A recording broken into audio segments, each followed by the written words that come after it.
큐티라이프 김목사입니다. 사사기 7장입니다. 너무 많다. 군사 1만 명, 대적, 하나님 승리, 자중질환, 잔당 소탕에 대해 묵상해 보시기 바랍니다. 여룻바알이란 별명을 얻은 기드온이 3만 2천 명의 병력을 이끌고 출전했습니다. 이스라엘 평야 모래 구룡 남쪽 길보아산 북서편 기슭에 있는 하롯셈에 자리를 잡았습니다. 이를 징벌하려는 미디안 진지는 모래산 앞쪽 골짜기에 있었습니다. 이때 하나님께서 이해할 수 없는 명령을 내리셨습니다.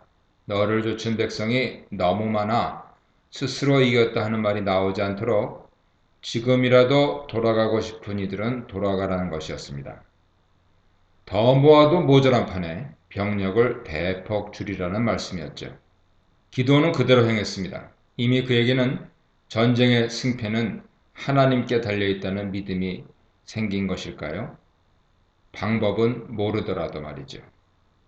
그래서 1만 명이 남았습니다.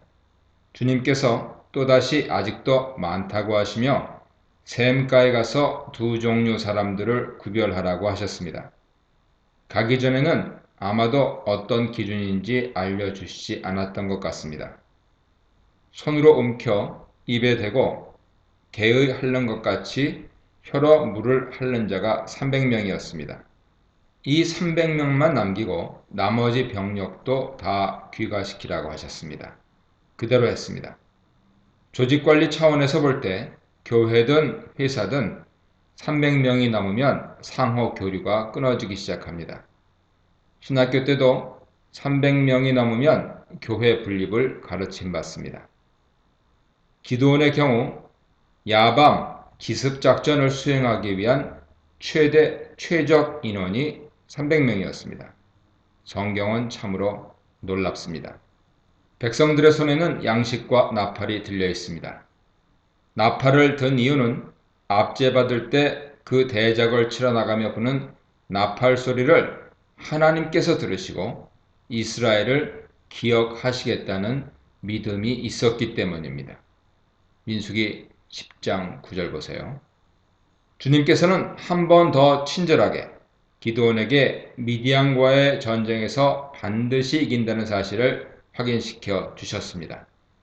미디안을 급습하던 밤 기드온은 자신의 부관 부라와 함께 진으로 내려가서 미디안 불침번들의 대화를 들어보라는 말씀을 듣고 그대로 행했습니다. 그 말을 들으면 기드온의 손이 강해져서 능히 그 진을 칠 것이라고 하셨습니다. 부라와만 몰래 적진 깊숙이 침투하여 잠복해보니 도저히 수적으로는 달걀로 바위를 깨는 것과 같은 형국임을 알았습니다. 그런데 기드온이 잠입해 들어간 지역을 지키던 불침번이 다른 불침번에게 말하는 소리를 듣자 용기 백배하게 되었습니다. 불침번을 서던 한 병사가 보리떡 한 덩어리가 진중으로 굴러 들어와 장막을 쳤는데 그것이 바로 쓰러지더라는 꿈을 꾸었다고 했고, 다른 병사가 해몽하기를 그 꿈은 바로 기드온의 칼날을 써서 하나님께서 미디안과 모든 동맹군을 그의 손에 붙이시는 것이라고 말했습니다. 도저히 적의 입에서 나온 말이라고 믿겨지지 않았겠죠. 적의 불침번들로부터 이 같은 대화를 들으니 얼마나 용기가 치솟았겠습니까? 고도의 심리전일 수도 있지만 기드온은 하나님께서 내려가라 하셔서 내려갔고 그 귀에 들린 말은 분명했습니다. 그래서 기드온은 하나님께 경배를 올렸습니다. 진으로 돌아온 기드온은 총동원령을 내렸습니다. 겨우 300명의 군사들에게 칼과 창 대신 항아리, 횃불, 나팔을 들게 하면서 말입니다. 병사들을 독려하며 기드온은 외쳤습니다. 일어나라. 하나님께서 미디안 군대를 너희 손에 붙이셨느니라. 300명을 세 대로 나누고 자기가 인솔하는 소대가 하는 대로 따라하라는 군령을 내렸습니다. 이 군령이 전달되고 시행되는 것이 매우 중요했습니다. 지도자는 하나님의 말씀을 잘 듣고 분별하여 자신의 군대를 정확히 인솔해야 합니다. 성경은 여러 곳에서 이 점을 분명히 말씀하시죠. 하나님께서는 기드온에게 꿈, 오늘날로는 말씀을 보여주시고 그대로 하라고 하셨습니다. 더구나 그 꿈은 적들의 입에서 나오고 해몽되는 것이었습니다. 이에 기드온은 이전에는 어찌했던지 말씀대로 행하며 모범을 보였습니다.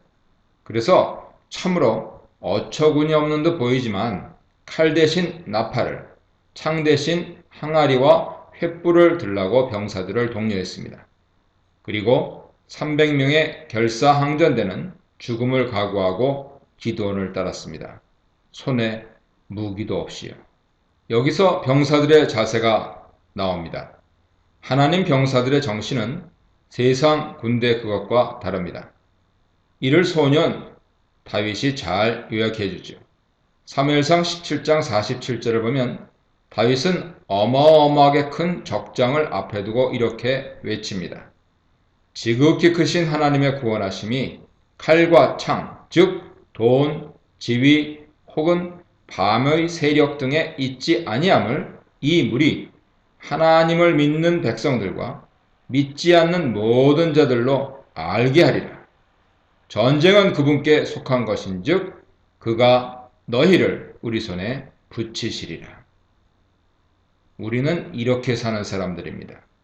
이 정신, 신앙으로 사는 이들이죠. 단적으로 표현하면 지도자를 세워주신 하나님을 신뢰하며 공동체를 이루어가는 사람들입니다. 여러 가지 핑계도 있고 내 힘도 여전히 쓸모 있을 수 있지만 모든 전쟁은 하나님의 전쟁이기에 우리는 하나님께서 우리에게 붙이신 적들을 하나님 방법대로 다루면 됩니다.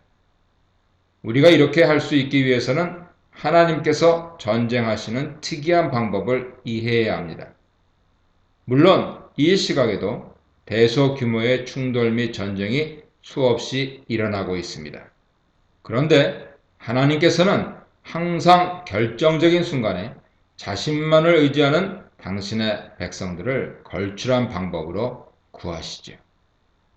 기드온이 인솔하는 소대가 나팔을 불면 따라 불어 하나님을 위하라, 기드온을 위하라 함성을 지르고 항아리를 깨서 왼손에는 횃불을 들고 오른손으로 나팔을 불면 그만이었습니다. 어차피 죽을 목숨 어리석어 보여도 애국애족의 자세로 더구나 1% 미만의 결사항전대에 들었으니 해볼만 했을지 모릅니다. 병사들이 군령에 복종하자 사사기 7장 21절 22절을 보면 기드온의 300용사는 꼼짝 않고 각기 제 자리에 서서 그 진영을 애워싸매 그 온 진영의 군사들이 뛰고 부르짖으며 도망하였는데 300명이 나팔을 불 때 여호와께서 그 온 진영에서 친구끼리 칼로 치게 하심으로 적군이 도망하여 스레라의 벳시다에 이르고 또 답밭에 가까운 아벨무홀라의 경계에 이르렀으며 라고 되어 있습니다. 자기들끼리 치고받았습니다. 미디안과 아말렉과 동방부족들의 동맹군이 야밤에 급습하여 나팔을 불고 항아리를 깨고 횃불을 든 300명의 함성에 완전히 당나라 군대가 되어 퇴각했습니다. 이것이 하나님께서 일하시는 방식입니다. 그렇게 병사들은 이 하나님을 믿고 하나님께서 세우신 지도자 지휘관의 명령에 일사불란하게 움직여 승리를 쟁취했습니다. 미약한 므낫세 집안의 막내였던 기드온은 이제 하나님께서 보내신 사자가 그를 처음 부른 대로 큰 용사가 되어 납달리, 아셀, 므낫세 지파 연합군의 총사령관으로서 잔당을 소탕하는 한편 자신의 손이 미치지 못하는 지역은 에브라임 지파에게 부탁하는 지혜를 발휘하여 마침내 미디안의 적장 오렙과 스앱을 생포 처단했습니다. 카리스마 리더십이든 서번트 리더십이든 지도자의 모범이 중요합니다. 모범을 보이지 못하는 지도자는 자신이 단명할 뿐 아니라 공동체를 망칩니다. 벤구리온과 호치민의 공통점은 평생 한결같이 절약과 근면, 성실함, 애국, 애족의 자세를 견지하고 그들 서거 후 온 백성의 칭송을 받는 지도자가 되었다는 점입니다. 이유는 간단합니다. 그들의 삶이 백성들의 귀감이 되는 모범이 되었기 때문이죠. 오늘날 선출되는 많은 지도자들이 유념해야 할 점이 이것입니다. 짧은 판단과 선택이 남길 수 있는 긴 역사 자치를 항상 고려해야 합니다. 모범을 보여야 하기 때문이죠. 지미 카터 대통령은 자신에게 맡겨진 공직 수행에 있어서는 별로 후한 점수를 받지 못했으나 퇴임 후 공인으로서 보인 모범으로 인해 가장 성공한 퇴임 대통령으로서 자리매김을 했습니다. 모범을 보여야 기억될 뿐 아니라 추앙받습니다. 그런데 한 사람이 지도력을 나타내 보이고 있을 때 공동체로서 교회의 지도력은 어떠합니까? 종교라는 높은 가르침을 보여야 하는 막중한 사명감으로도 벅찬 것이 사실이죠. 더구나 그 이상의 가치를 요구하는 사회 눈길은 외로운 지도자의 길을 감수해야 합니다. 그만한 고충이 있죠.